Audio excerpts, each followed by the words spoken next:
Hello. स्वागत है दोस्तों आपका आपके चैनल द परमा एजुकेशन में। उम्मीद करता हूँ आप सभी लोग सही होंगे और आप सभी की प्रिपरेशन बहुत ही अच्छी तरह से चल रही होगी। जैसा कि आप सभी को पता है कि हम लोग अभी सीटेट के प्रीवियस ईयर के क्वेश्चंस के बारे में बात कर रहे हैं, जो कि आपके एग्जाम्स में आए हुए हैं 2011 से दो अभी तक 2021 या 22 तक। उन सभी क्वेश्चंस के बारे में बात करेंगे जहां से आपको एक आइडिया होगा कि आपके एग्जाम में पेपर में क्वेश्चंस आते कैसे हैं। तो जिन लोगों ने चैनल को सब्सक्राइब नहीं किया, आप सभी से यही बोलूँगा, प्लीज़ ज़रूर चैनल को सब्सक्राइब कर लें, क्योंकि जो भी आपको वीडियोस हुआ करे वो आसानी से मिल जाया करे। और इसको शेयर भी करें दूसरों तक, जिससे कि ज़्यादा से ज़्यादातर लोगों तक ये पहुँचे और उनकी भी हेल्प हो पाए। और आप सभी को पता है कि मैंने कुछ थ्योरी के क्वेश्चंस भी कराए हुए हैं, तो आप उन्हें देखें। उसकी मैंने एक प्लेलिस्ट बना दी है और सीडीपी की भी एक मैंने प्लेलिस्ट बना दी है, जिससे कि जो प्रीवियस ईयर के क्वेश्चंस कराए हैं आप उन्हें भी देख पाएँ और आपके जो सीडीपी के क्वेश्चंस आएंगे वो इसी तरह से आएंगे। तो आप लोग उसे देखें और वहाँ से अपनी प्रैक्टिस करें। और आप सभी से कहूँगा, थ्योरी वाले सीरीज़ जो है, जैसे कि जीन पियाजे हो गया, वाइगोस्की हो गया, कोहलबर्ग हो गया, इन क्वेश्चंस को, इन थ्योरीज़ को आप बहुत ही अच्छी तरह से कर लीजिए, क्योंकि यहाँ से ही क्वेश्चंस आपके ज़्यादातर फ्रेम होते हैं। वो बेसिक थ्योरी हैं, वो आपके लिए करना मस्ट है, तो आप उन्हें उन्हें भी देखिए। ठीक है दोस्तों, तो हम लोग स्टार्ट कर लेते हैं अपने जो आज का सीरीज़ है। यहाँ पे मैंने ईयर नहीं लिखा है, वो मैं भूल गया हूँ, बट ये 2011 का जो सेकेंड पेपर है उसके सीडीपी के क्वेश्चंस हैं। आपको सीडीपी के क्वेश्चंस ज़्यादा से ज़्यादा मिलने चाहिए। वो मैं पूरी कोशिश करूँगा कि वो कैसे भी हो, मैं आपको सारे के सीटेड के ही सीडीपी के क्वेश्चंस आपके सामने ले आ पाऊँ। जो भी आपको मार्केट्स में बुक्स मिलती हैं वो आप भ्रमित हो जाते हैं, क्योंकि वहाँ पे सीडीपी के नाम पे वो लोग पता चलता है वो किसी दूसरे टीईटी के क्वेश्चंस भी वहाँ पे आपको रख देते हैं। तो सीडीपी का थोड़ा सा पैटर्न सीटेट के हिसाब से थोड़ा सा अलग रहता है। आपको सीटेट के प्रीवियस ईयर्स ही देखने चाहिए अगर आप प्रिपरेशन को बहुत ही बेहतर तरह से करना चाहते हैं। आपने अगर प्रीवियस ईयर भी कंप्लीट कर लिए तो आप यकीन मानिए आप अच्छी तरह से अपने मार्क्स ला पाएंगे और पास भी हो जाएंगे सीटेट के प्रीवियस ईयर के साथ ही। ठीक है, तो इतना आप भरोसा रख सकते हैं और हम लोग अब स्टार्ट करते हैं अपने इन क्वेश्चंस को। बाइलिंगुअल क्वेश्चंस में, जैसे कि मैंने आपको पहले भी बताया, दोनों भाषाओं में क्वेश्चंस होंगे, हिंदी में भी और इंग्लिश में भी। जिस भी भाषा में आप कंफर्टेबल हो आप उस भाषा में इसको समझ सकते हैं। ठीक है, तो पहला क्वेश्चन है, a creative learner refers to one who is. एक रचनात्मक शिक्षार्थी संदर्भित है, किससे संदर्भित है? ड्राइंग और पेंटिंग में बहुत प्रतिभाशाली, क्या हम इसे रचनात्मक शिक्षार्थी बोलेंगे? बहुत बुद्धिमान। तीसरा है, परीक्षाओं में लगातार अच्छे अंक प्राप्त करना, या पार्स सोच और समस्या को हल करने में अच्छा है, मतलब good at lateral thinking and problem solving. तो आपके हिसाब से यहाँ पे एक रचनात्मक शिक्षार्थी किससे संदर्भित है? कौन है यहाँ पे रचनात्मक शिक्षार्थी? बस इसी तरह के आपके सीटेड में क्वेश्चंस आते हैं, जो कि बहुत ही बेसिक के क्वेश्चंस होते हैं, कॉमन सेंस बेस्ड क्वेश्चंस होते हैं और बहुत ही आसान क्वेश्चंस आते हैं दोस्तों। इसी तरह के सेम क्वेश्चंस आते हैं। अब यहाँ पे देखिए किसके साथ हम लोगों को जाना चाहिए। तो यहाँ पे देखिए, very talent in drawing and painting, ऐसा कुछ खास इस बात में है नहीं, क्योंकि ड्राइंग और पेंटिंग कर लेता है तो रचनात्मक उसे नहीं कह सकते। हो सकता एक बच्चा और हो जिसे ड्राइंग पेंटिंग और उससे भी बेहतर तरह से आती हो, तो वो एक उसकी कला है, मगर क्रिएटिव तरह से उसको नहीं कह सकते। तो यहाँ पे आपका जो करेक्ट आंसर हो जाएगा वो ऑप्शन नंबर डी होगा, क्योंकि यहाँ पे दिया गया good at lateral thinking and problem solving. जो भी बच्चा प्रॉब्लम को बहुत ही अच्छी तरह से सॉल्व कर पाता है, अलग अलग ढंग से सॉल्व करता है, तो उसको हम क्रिएटिव लर्नर्स बोलते हैं, रचनात्मक शिक्षार्थी बोलते हैं। इंटेलिजेंट होना हम एक रचनात्मक शिक्षार्थी की उपलब्धता नहीं है। ठीक है, तो क्वेश्चन नंबर 1 का ऑप्शन नंबर हो जाएगा आपका सी। अब हम लोग बात करते हैं क्वेश्चन नंबर सेकंड की। क्वेश्चन नंबर सेकंड बात कर रहा है, व्यक्तिगत रूप में शिक्षार्थी एक दूसरे से अलग होते हैं। व्यक्तिगत रूप में शिक्षार्थी एक दूसरे से अलग होते हैं, तो किस तरह से अलग होते हैं? वृद्धि और विकास के सिद्धांतों में, principles of growth and development, विकास की दर में, रेट ऑफ डेवलपमेंट, विकास के अनुक्रम में, सीक्वेंस ऑफ डेवलपमेंट, विकास की क्षमता में, जनरल कैपेसिटी ऑफ डेवलपमेंट। वो किससे से अलग अलग होते हैं, सॉरी। तो वो देखिए, वृद्धि और विकास के सिद्धांतों में अलग होते हैं या विकास के दर में अलग होते हैं? तो सबसे करेक्ट आंसर यहाँ पे कौन सा हो जाएगा? विकास की दर में। किस में हो जाएगा? विकास की दर में, मतलब रेट ऑफ डेवलपमेंट। आप इस तरह से आप इस एग्जांपल को समझिए, रेट ऑफ डेवलपमेंट। सपोज करिए कोई बच्चा 4 साल का है या कोई बच्चा 6 साल का है, तो उनकी विकास की दर कैसी है? अलग है। कोई वही 4 साल का बच्चा लिखने कोई चीज़ लिख रहा है वो 4 साल की उम्र में सीख जाता है, वो लिखने लग जाता है, और एक वही बच्चा जो 6 साल का है वो नहीं लिख पाता है। तो विकास के दर में क्या होता है, एक दूसरे से अलग होते हैं। वृद्धि और विकास के सिद्धांत तो एक जैसे ही रहेंगे। विकास के अनुक्रम सीक्वेंस मतलब धीरे धीरे जो भी चीज़ें डेवलप होंगी वो एक जैसी ही होंगी। जनरल कैपेसिटी ऑफ विकास की क्षमता भी एक तरह से रहती है, बट जो उनका रेट ऑफ डेवलपमेंट होता है, कह सकते हैं जो उनमें विकास की दर होती है, अलग अलग तरह से होती रहती है। वही 6 साल का बच्चा पहले सीख लेता है, 10 साल का बाद में सीखता है, तो उनकी वो डेवलपमेंट जो है वो थोड़ा सा अलग होता है। यहाँ पे क्वेश्चन में क्या दिया गया है, individual learners from each other, different from each other, वो किससे, शिक्षार्थी एक दूसरे से अलग होते हैं, तो इसी क्रम में वो अलग होते हैं। तो क्वेश्चन नंबर 2 का ऑप्शन नंबर बी यहाँ पे करेक्ट है। अब हम लोग बात कर लेते हैं क्वेश्चन नंबर 3 की। Every learner is unique means, हर शिक्षार्थी यूनिक है। इसका अर्थ क्या है, मतलब सभी शिक्षार्थी भिन्न हैं, या कह सकते हैं अलग है। तो ऑप्शंस देख लेते हैं हम लोग। ऑप्शन नंबर ए दिया गया है, कोई दो शिक्षार्थी उनकी क्षमताओं, हितों और प्रतिभा में एक जैसे नहीं होते। ठीक है, ये बात सही है यहाँ पे भी। क्वेश्चन नंबर सॉरी इसका ऑप्शन नंबर बी, शिक्षार्थियों में कोई भी गुण समरूप नहीं होते और ना ही वे समान लक्ष्यों को साझा करते हैं। मैंने आपसे पिछले पेपर में भी बोला था, आप सबसे पहले नेगेटिव आंसर्स को एलिमिनेशन मेथड तो यहाँ पे हटाइए। तो नेगेटिव में देखिए, नेगेटिव ही हो गया, ऐसा तो बिल्कुल भी नहीं होता जैसा इन्होंने बोला है। सभी शिक्षार्थियों के लिए एक समान पाठ्यक्रम संभव नहीं है, बिल्कुल भी गलत बात है। क्यों नहीं संभव है, एक विषम वर्ग के में शिक्षार्थियों की क्षमता विकसित करना असंभव है। देखिए पूरे नेगेटिव है, तो थर्ड का ऑप्शन नंबर क्या हो जाएगा, option number A is correct. अगर आपको नहीं भी समझ आ रहा है फिर भी देखिए ये सारे ऑप्शंस क्या हैं, गलत हैं। ये सारे ऑप्शंस क्या हैं, गलत हैं। सही ऑप्शन क्या है आपका, ऑप्शन नंबर ए। क्लियर है, तो थर्ड का option number A. Okay, now come to question number 4। Constructivism as a theory, एक सिद्धांत के रूप में रचनावाद क्या है। क्या रचनावाद क्या है, तो हम लोग इसको देखते हैं। नकली की भूमिका पर केंद्रित है क्या, focus on the role of imitation. इसको कि क्या आपने किसी की नकल कर ली तो क्या वो रचनावाद में आ जाएगा, नहीं। मिमिक्री कर लेते हो, रचनावाद में आ जाएगा, नहीं। ऑप्शन नंबर बी, दुनिया के बारे में अपने खुद के विचारों के निर्माण में शिक्षार्थी की भूमिका पर जोर देना। ठीक है, क्या बात बोली कि दुनिया के बारे में अपने खुद के विचारों के निर्माण में शिक्षार्थी की भूमिका पर जोर देना। ठीक है, इस ऑप्शन को रखते हैं। ऑप्शन नंबर सी, शिक्षार्थी द्वारा जानकारी याद रखना और याद के माध्यम से परीक्षण पर जोर देना। किसी भी सीटेट में आपके जब ये मेमोराइजेशन वाली बात आ जाए तो समझ लीजिएगा दोस्तों, ये एक नेगेटिव बात बोल रहा है। मेमोराइजिंग मतलब जोर दे के आप शिक्षा नहीं करेंगे, तो ये नेगेटिव आंसर है। ये कुछ आपके टैग वर्ड्स हैं, इनको याद करते जाइए। ठीक है, जहाँ पे मेमोराइजिंग वाली चीज़ें आ जाए तो ये गलत बात है। तो सी ऑप्शन आपका गलत हो गया, ए वाला भी गलत हो गया। अभी तक आपके पास बी ऑप्शन करेक्ट था। सी भी देख लेते हैं, शिक्षक की प्रमुख भूमिका पर जोर देता है, ये भी यहाँ पे गलत हो गया। तो बचा आपका आंसर कौन, तो फोर्थ का ऑप्शन नंबर बी आपका यहाँ पे बचा है। सीटेट में देखिए ऐसे ही क्वेश्चंस वहाँ पे आपको मिलेंगे। आप नेगेटिव आंसर्स हटाइए, आपके पास पॉजिटिव आंसर आ जाएगा। अगर नहीं भी आपको एक तरह से आंसर याद आ रहा है, फिर भी आप एलिमिनेशन मेथड से आप अपना सही आंसर वहाँ पे कर पाएंगे। तो हम लोग बात कर लेते हैं क्वेश्चन नंबर 5 की। Development of concept is primarily a part of, अवधारणाओं के विकास मुख्य रूप से खाली जगह का एक हिस्सा है। अवधारणाओं का किस चीज का हिस्सा है, तो यह ऐसे कह सकते हैं, तो यह है एक बौद्धिक विकास। किस तरह का विकास है, बौद्धिक विकास है। जैसे कि आपके सोचने की क्षमता, ठीक है, डेवलपमेंट किस चीज का वो है, तो आपके बौद्धिक विकास का है। तो यहाँ पे हम किस तरह से जाएंगे, फिफ्थ का ऑप्शन नंबर बी यहाँ पे करेक्ट है। Question number 6, heredity is considered as a dash और सोशल स्ट्रक्चर। क्या अनुवांशिकता एक खाली जगह सामाजिक संरचना के रूप में माना जाता है, तो ये कैसी हो सकती है, मुख्य तो होगी ही नहीं। ठीक है, अनुवांशिकता ऐसा थोड़ी है मुख्य है, माध्यमिक भी नहीं होती और गतिशील, ये एक स्थिर है। कैसी है, स्टैटिक है। हर किसी के साथ उसकी जो भी चीज़ें रहेंगी वो स्टैटिक ही होंगी, किसी और की चीज़ें यहाँ पे नहीं हो सकती हैं।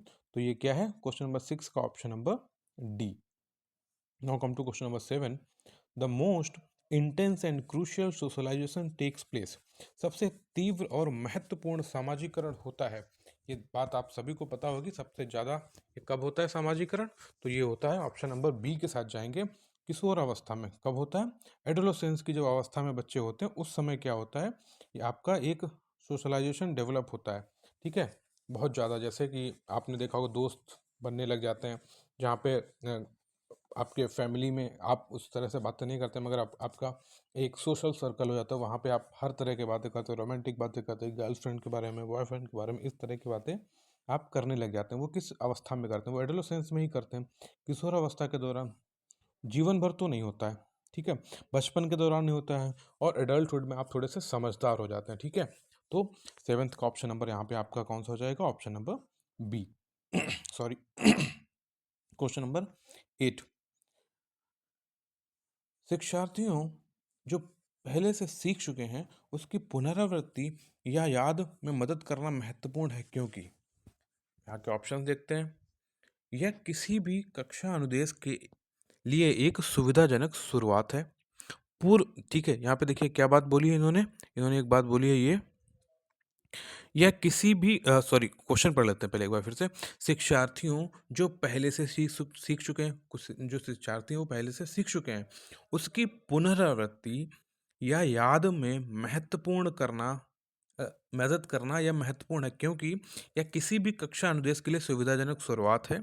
ऑप्शन बी, पूर्व ज्ञान का नई जानकारी से संबंध को अधिगम बढ़ाता है। यह पुराने सबक में संशोधन के लिए एक प्रभावी तरीका है। ऑप्शन नंबर डी, यह शिक्षार्थियों की स्मृति को बढ़ाता है जिससे अधिगम आसान होता है।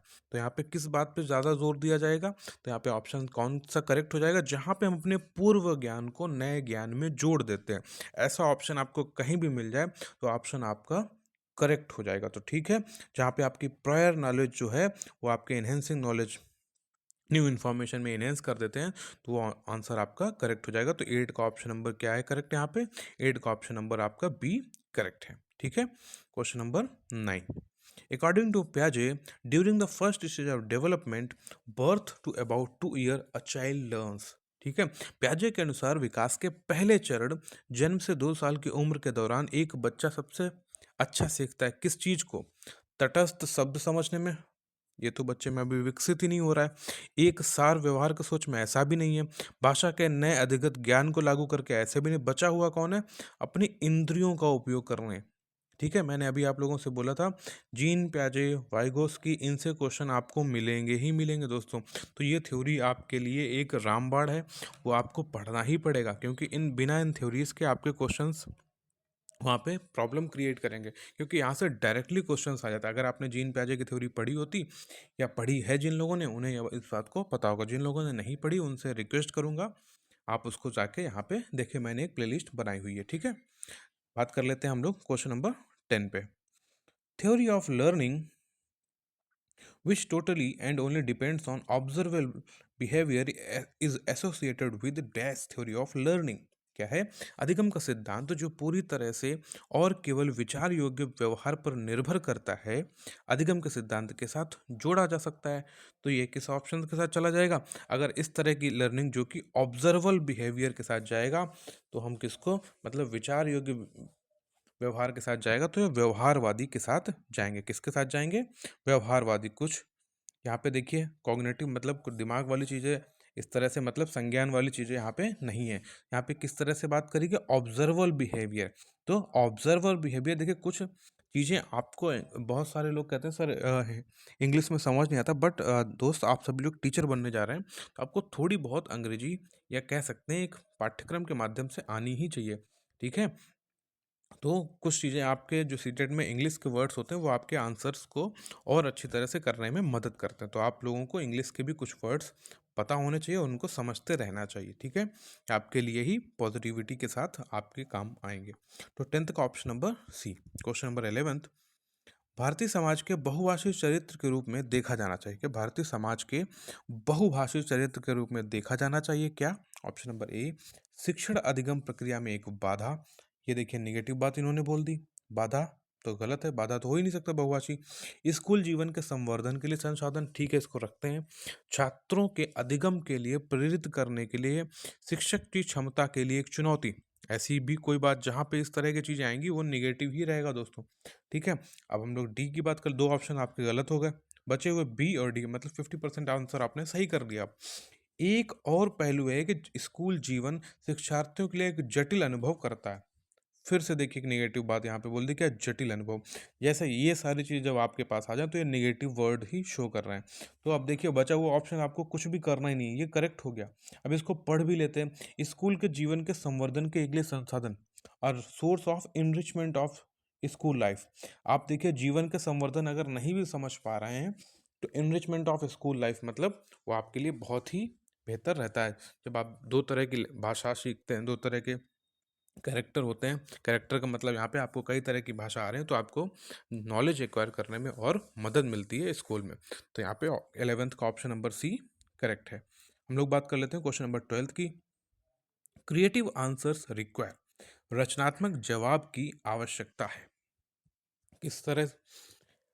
Direct teaching and direct question में, कंटेंट बेस्ड क्वेश्चन में, ओपन एंडेड क्वेश्चन में और हाईली डिसिप्लिन्ड क्लासरूम में। क्या प्रत्यक्ष शिक्षण और सीधे सवाल ये क्रिएटिव चीज़ें हैं?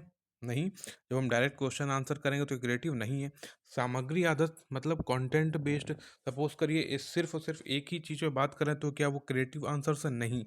ओपन एंडेड क्वेश्चन हाँ ये है, क्योंकि आपसे कोई भी प्रश्न पूछा गया और आपने उसको कई तरह से जवाब दिया तो वो क्या है, एक क्रिएटिव बात करी आपने, मतलब रटा रटाया आपने वो बात नहीं बताई जो आपको लिखवा दिया गया स्कूल में और आपने वही बातें हर किसी से बोली, तो नहीं है। आपने अपने विवेक से और वो बहुत सारी चीज़ें सोच समझ के उसके और कई उत्तर दिए, तो वो क्रिएटिव लर्नर्स की यही चीज़ें होती हैं। वो क्या होते हैं, ओपन एंडेड होते हैं। ठीक है, क्रिएटिव लर्नर्स कैसे होते हैं, ओपन एंडेड रहते हैं। ठीक है, हाईली डिसिप्लिन्ड क्लासरूम, ये कोई ज़रूरी बात नहीं है, डिसिप्लिन्ड क्लासरूम में आपको क्रिएटिव चीज़ें नहीं मिल सकती। ठीक है, तो क्वेश्चन नंबर 12 का option number C is correct. Now come to question number 13। विद्यार्थियों की पढ़ाई में अंतराल कि किसके द्वारा निदानित किया जाना चाहिए? क्या विद्यार्थियों की पढ़ाई में अंतराल के किसके द्वारा निदान किया जाना चाहिए? तो उपयुक्त उपचारात्मक उपाय, गहन ड्रिल और अभ्यास, सभी पाठ्य के व्यवस्थित संशोधन, छात्र के सीखने की माता पिता को आख्या। तो ठीक है, हम लोग किस चीज़ की बात करेंगे? देखिए यहाँ पे पहले निगेटिव चीज़ें या इस तरह से कर लेते हैं। तो सबसे पहले देखिए ऑप्शन नंबर डी की यहाँ पे कोई बात नहीं होनी चाहिए जब हम क्लासरूम की बात कर रहे हैं, तो ये गलत हो गया। बचे हुए आपके पास ऑप्शन नंबर सी है। फिर से पढ़ लेते, उपयुक्त उपचार, एप्रोप्रिएट रेमेडियल मेजर। अगर आप हिंदी में इस चीज़ को देखेंगे तो थोड़ा कठिन होगा। अब देखिए जहाँ पर रेमेडियल बात आ जाए इस तरह की, एप्रोप्रिएट इन तरह चीज़ों की, तो ये ऑप्शन आपके पास क्या हो जाएगा, करेक्ट हो जाएगा दोस्त। ठीक है, जहाँ पे डायग्नोस की बात है, देखिए इसको इस चीज़ से आप करिए। डायग्नोस क्या करेगा, वो रेमेडियल वाले चीज़ों से रिलेट कर लीजिए। जब आप इस तरह की चीज़ों के साथ चलेंगे तो अब देखिए निदान क्या है, उपचार करेगा। तो आप इस तरह से भी इस आंसर को कर सकते हो। 13 का क्या है, ऑप्शन नंबर ए यहाँ पे करेक्ट है। ठीक है, आपको बस आपके कॉमन सेंस बेस्ड पे क्वेश्चंस करने हैं। आपके आंसर्स जो है इन्हीं क्वेश्चंस में छुपे होते हैं, इस तरह से आपको समझना है। ठीक है, इन्हीं वर्ड्स में छिपे होते हैं। 13 का ऑप्शन नंबर ए यहाँ पे करेक्ट है। Come to question number 14। निम्नलिखित बयानों में से कौन अधिगम की एक विशेषता के रूप में नहीं माना जा सकता? ठीक है, यहाँ पे बात किसकी इन्होंने कर दी है, नहीं की। तो आपको ये चीज़ याद रखनी है, क्या है? नहीं। अधिगम वह प्रक्रिया है जो व्यवहार की मध्यस्थता करता है। सही बात है। तो ये तो यहाँ पे मतलब बात सही है, मगर यह चीज़ गलत हो जाएगा। क्यों? यहाँ पे इन्होंने नहीं की बात करी है। अधिगम कुछ अनुभवों के एक परिणाम के रूप में होता है, बिल्कुल होता है, सही बात है। जो चीज़ सही है वो यहाँ पे गलत है। व्यवहार का अध्ययन अधिगम है, यहाँ पे फिर इन्होंने बात करी। अन अधिगम भी अधिगम का एक हिस्सा है। Unlearning is also part of learning, हाँ बिल्कुल ये भी सही बात है। तो ये यहाँ पे गलत है। व्यवहार का अध्ययन ये अधिगम में, तो ये गलत बात हो गई भाई। 14 का क्या है, option number C. Come to question number 15। शिक्षार्थियों की आत्मनियमन को संदर्भित करता है। किस तरह से? स्वयं के अधिगम की जांच करने की क्षमता, छात्र के व्यवहार के नियमों को बनाना, ऑप्शन नंबर सी, छात्र शरीर द्वारा किए गए नियमों और विनिमय, आत्म अनुशासन पर नियंत्रण के द्वारा। अब देखिए सबसे बेस्ट सेल्फ रेगुलेशन किस में हो जाएगा, जब खुद के ही चीज़ों को वो क्या करता है, मॉनिटर करता है, स्वयं के अधिगम की जांच करने की क्षमता रखता है, तो उससे ज़्यादा बेहतर आत्मनियमन वो नहीं कर सकता। सबसे बेस्ट आंसर यहाँ पे आपके पास ऑप्शन नंबर ए है। बाकी आप देखिए नियमों को बनाना, नियमों की बात करना, ये सारी चीज़ें यहाँ पे बिल्कुल गलत हो गई। तो करेक्ट ऑप्शन आपके पास हो गया 15 का ऑप्शन नंबर ए। क्वेश्चन नंबर 16th, इनमें से कौन सी समझने के लिए शिक्षण को प्रतिबिंबित नहीं करता? देखिए दोस्तों, फिर नहीं की बात कर दी। अब देखिए जहाँ पे रटना है वो सारी चीज़ें वो निगेटिव हैं। ऑप्शंस पढ़ लेते हैं। छात्रों से उनके ही शब्दों में एक घटना या अवधारणा की व्याख्या कराना। ठीक है, ये तो सही बात होता ही, तो ये गलत हो जाएगा यहाँ पे। छात्रों को एक कानून कैसे काम करता है का वर्णन करने के लिए उदाहरण देना। ठीक है, फिर छात्रों समानता और अंतर देखने के लिए सहायता करना और उपमा उत्पन्न करना, ये भी सही बात है मगर यहाँ पे गलत है। अलग तथ्यों और प्रक्रियाओं को याद करने के लिए सक्षम बनाना। फिर देखिए अगर आप इंग्लिश वाले टर्म में जाएंगे तो यहाँ पे क्या चीज़ आ गई दोस्त, क्या आ गई भाई? देखिए यहाँ पे किस चीज़ की बात आ गई, ये मेमोराइज बात आ गई। क्या आ गई? मेमोराइज। इस चीज़ को देखिए, किस चीज़ की बात आ गई? मेमोराइज। और जहाँ पे ये सारी चीज़ें आ जाएंगी तो वो ऑप्शन आपके लिए गलत हो जाएगा, और यहाँ पे गलत बात ही पूछी गई है। तो इस हिसाब से यहाँ पे ये आंसर क्या हो जाएगा? करेक्ट। ये आंसर करेक्ट है, और बाकी जो सही हैं वो सारे गलत हैं। ठीक है दोस्तों, ये क्या है? सभी गलत हैं। सही क्या है? Option number D. आप समझ पाए होंगे इस क्वेश्चन को, उम्मीद करता हूँ। फिर से इस पार्ट को आप फिर से पढ़िएगा। क्वेश्चन नंबर 17, निम्नलिखित बयानों में से कौन अधिगम के बारे में सच है? बच्चों, ऑप्शन देखते हैं। बच्चों द्वारा की गई त्रुटियों से संकेत मिलता है कि उन्होंने अभी कुछ नहीं सीखा है। ऑप्शन बी, अधिगम शिक्षार्थियों के लिए भावात्मक रूप से सकारात्मक और संतोषजनक वातावरण प्रभावी है। सही बात है।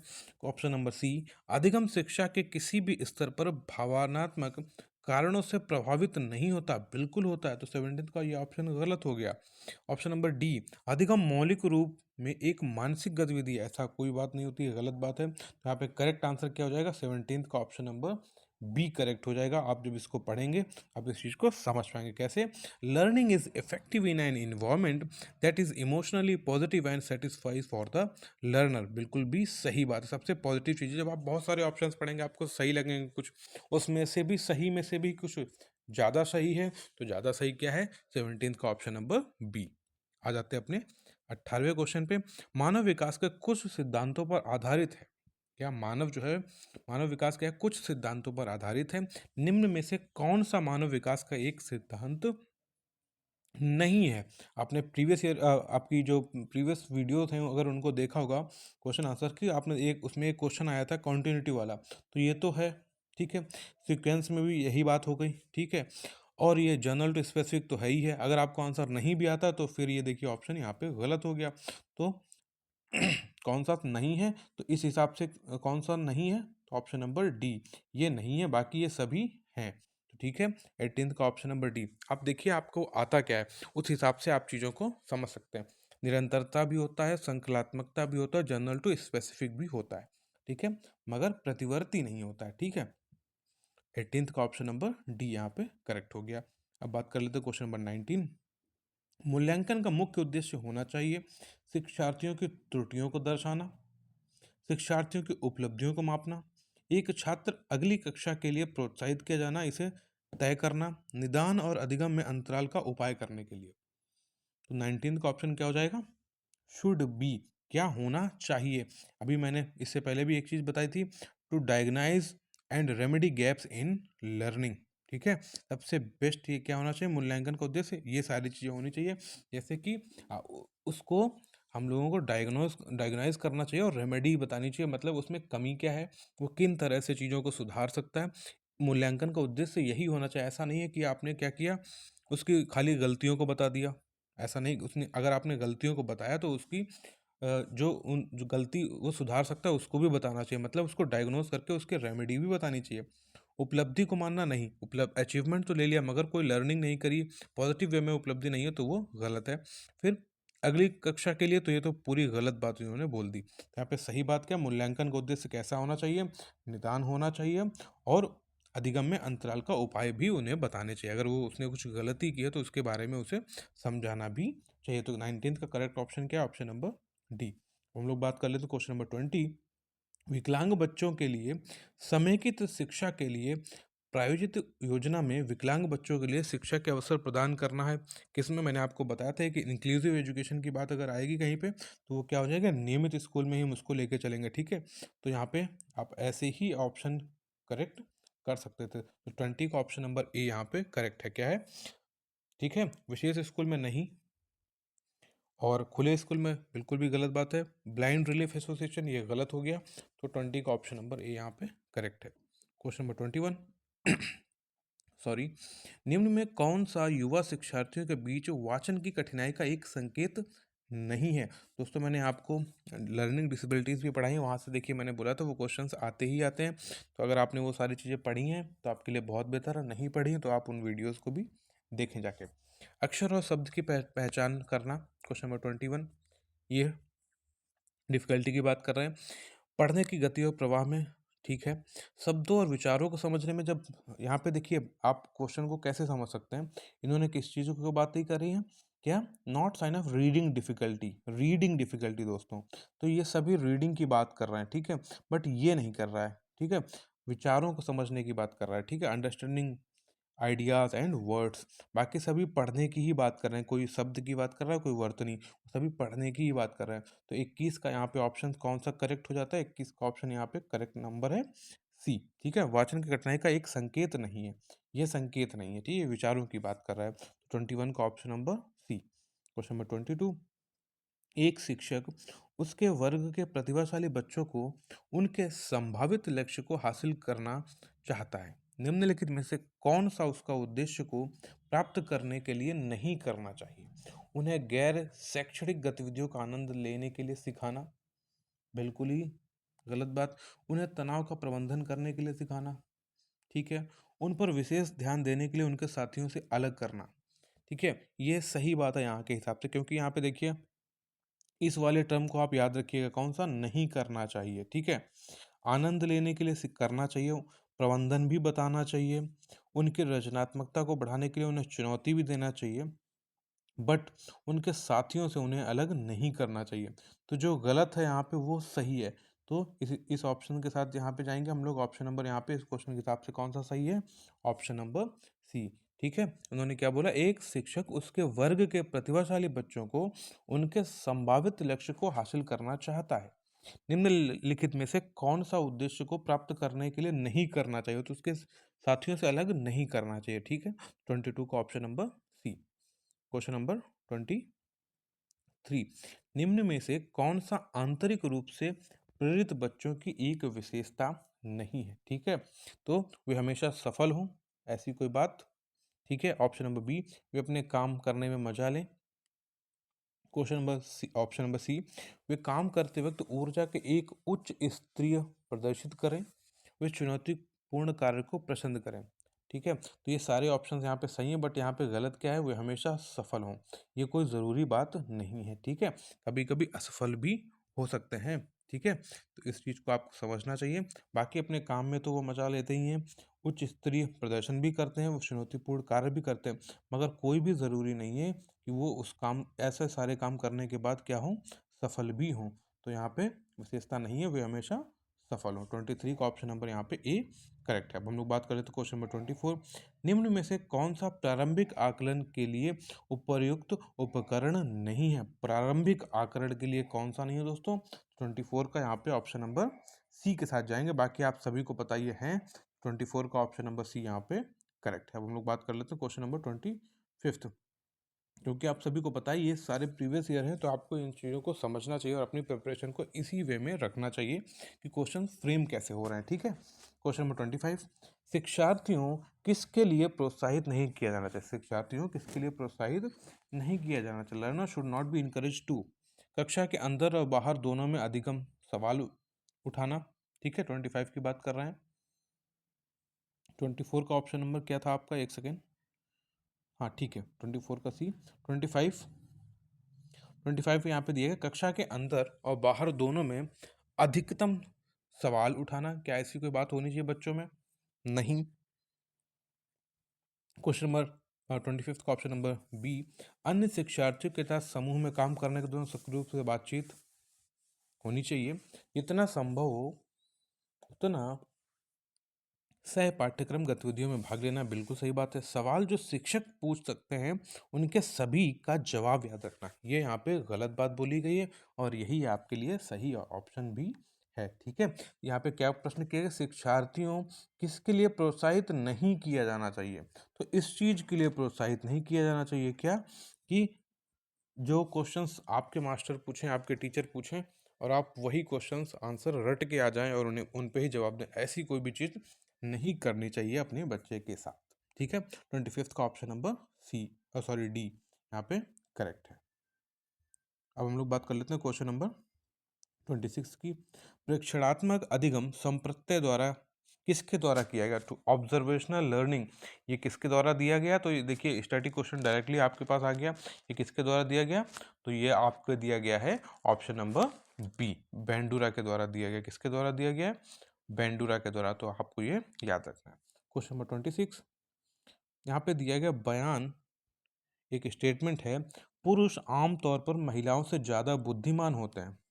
अब ये क्या है, यहाँ पे ये क्वेश्चन जब आप पढ़ेंगे, इसको करेंगे, आपके कॉमन सेंस बेस्ड पे भी क्वेश्चन हो सकता है, ये ट्रू है तो ये गलत बात है, या ऐसी बात तो होनी चाहिए, सच हो सकता है ये भी गलत है, शोज जेंडर बायस बिल्कुल सही बात है, is true for different domains of intelligence गलत बात है।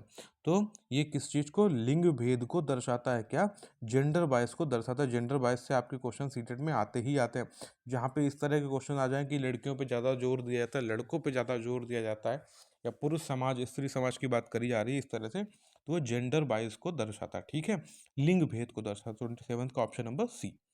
कम टू अब क्वेश्चन नंबर 28, एक बच्चे के विकास के सिद्धांतों को समझना एक शिक्षक की मदद करता है। किस काम में मदद करता है, बच्चे के विकास के सिद्धांत को अगर आप समझ जाते हैं तो आपके ही किस सिद्धांत में मदद करता है, देखिए शिक्षार्थी की सामाजिक स्थिति पहचान करने में, ठीक है, बी ऑप्शन देखते हैं, शिक्षार्थी की आर्थिक पृष्ठभूमि पहचान करने में, क्यों तर्क संगत रूप से शिक्षार्थियों को सिखाया जाना चाहिए, शिक्षार्थियों की विभिन्न अधिगम शैली को प्रभावी ढंग से उपयोग कर लेने लग जाते हैं। बिल्कुल सही बात है, तो 28 का ऑप्शन नंबर डी यहाँ पे बिल्कुल करेक्ट है। क्यों, जो उसके डिफरेंट लर्निंग स्टाइल है उसमें उसकी मदद करने लग जाता है। ठीक है, जब हम आप बच्चे के किसी भी तरह के चीज़ों को समझते हैं तो उसके ही ऊपर हम उन चीज़ों को अप्लाई करते हैं और समझते हैं कि बच्चे को और बेहतर ढंग से हम कैसे सिखा सकते हैं। ठीक है, आर्थिक पृष्ठभूमि से हमें उसकी मतलब नहीं है, सामाजिक से भी मतलब नहीं है, तर्क संगत से भी मतलब नहीं है, बस उसकी अधिगम शैली जो लर्न करने की क्षमता है, उस चीज़ों को हम प्रभावित तरह से देखते हैं। ठीक है, तो 28 का option number 8, sorry option number D. 29, Krishna अपनी कक्षा को एक क्षेत्र की यात्रा के लिए लेकर गई और वापस आने के बाद उसने अपने छात्रों के साथ यात्रा पर चर्चा की, या किस रूप में देखा जा सकता है, तो देख लीजिए, अगर आपने इंग्लिश में टर्म पढ़े हैं और इन सारी चीज़ों में पढ़े हैं तो आप इस चीज़ को समझ पाएंगे। असेसमेंट ऑफ लर्निंग ये होता है, ऑप्शन नंबर ए यहाँ पे ये करेक्ट है। फॉर लर्निंग ये कॉन्टिन्यूस वाला आप जाएंगे ना जब पढ़ेंगे, जिसको कि फॉर्मेटिव असेसमेंट बोलते हैं। ठीक है, जब उसके चर्चा की बात करी जा रही है तो यहाँ पे किस तरह से हम लोग जाएंगे, असेसमेंट ऑफ लर्निंग। ठीक है, किसके साथ जाएंगे दोस्तों, असेसमेंट ऑफ लर्निंग। ठीक है, तो ये दोनों तो होंगे ही नहीं, इन दोनों में कन्फ्यूजन होगा, तो कन्फ्यूजन के लिए मैं आपको बता दूं 29 का ऑप्शन नंबर ये है यहाँ पे करेक्ट। और मैं आप लोगों के लिए एक वीडियो लेके आऊँगा जहाँ पे आपके फॉर्मेटिव असेसमेंट समेटिव असेसमेंट की बात करी जाएगी, तो आप इस चीज़ को भी पूरी तरह से समझ आएंगे। लास्ट क्वेश्चन है अपना, क्वेश्चन नंबर 30। कथन है, एक बच्चे के समुचित विकास के लिए एक महत्वपूर्ण पूर्व शर्त है उसे यह सुनिश्चित करना है कि उसका शारीरिक विकास स्वस्थ है। तो ऑप्शन क्या है, यह बात झूठ है क्योंकि शारीरिक विकास किसी भी तरह के विकास के अन्य क्षेत्र को प्रभावित नहीं करता। ऑप्शन नंबर बी गलत हो सकता है क्योंकि विकास व्यक्ति से व्यक्ति के रूप में बदलता रहता है। ऑप्शन नंबर सी सच है क्योंकि शारीरिक विकास के क्रम में सर्वोच्च स्थान रखता है। ऑप्शन नंबर डी सच है क्योंकि शारीरिक विकास के अन्य क्षेत्र के साथ अंतर संबंध है। अब यहाँ पे इस क्वेश्चन का बिल्कुल करेक्ट ऑप्शन क्या है, देखिए शारीरिक विकास क्या है, झूठ है क्योंकि शारीरिक विकास किसी भी तरह के विकास के क्षेत्र को प्रभावित नहीं करता, बिल्कुल करता है, तो ये गलत हो गया। गलत हो सकता है क्योंकि विकास व्यक्ति से व्यक्ति के रूप में बदलता है, ये तो गलत बात है, ऐसी बात नहीं होती। सच है क्योंकि शारीरिक विकास के क्रम में सर्वोच्च स्थान रखता नहीं नहीं रखता है। तो सच क्या है, ये सच है क्योंकि शारीरिक विकास के अन्य क्षेत्र के साथ अंतर संबंध है, वो एक दूसरे से क्या है, संबंधित है, एक दूसरे से क्या है, संबंधित हैं। एक दूसरे से क्या है दोस्तों, एक दूसरे से संबंधित है शारीरिक विकास। जैसे एक ये है तो एक ये है, ये नहीं है कि यही ही सब सर्वश्रेष्ठ है, मैं शक्तिमान हूँ, इस तरह की कोई बात नहीं है। 30 का यहाँ पे करेक्ट ऑप्शन क्या है, ऑप्शन नंबर डी यहाँ पे करेक्ट है। इसका इंग्लिश वर्जन भी मैंने यहाँ पे दिया हुआ है, आप जिस भाषा में कंफर्टेबल हो आप उसको इस तरह से समझ सकते हैं। दोस्तों ये आपके 30 क्वेश्चन हो गए। 30 क्वेश्चन मैं दूसरे ईयर के क्वेश्चन भी लेके आऊँगा और हिंदी के भी लेके आऊँगा, जो कि आपके हिंदी के पेडागोजिकल क्वेश्चन होते हैं, और इन्वायरमेंट के भी जो भी सब्जेक्ट हैं सभी को लेके आता रहूँगा। आप सभी लोगों से यही कहूँगा दोस्तों, जिन लोगों ने चैनल को सब्सक्राइब नहीं किया है प्लीज़ इसको सब्सक्राइब करें और ज़्यादा से ज़्यादातर लोगों को शेयर करें, और जो भी सुझाव हो दोस्तों उसे कमेंट के माध्यम से मुझे ज़रूर बताएं, जो उसको मैं और बेहतर करने की कोशिश करूँगा। Thank you so much and all the best for your exams.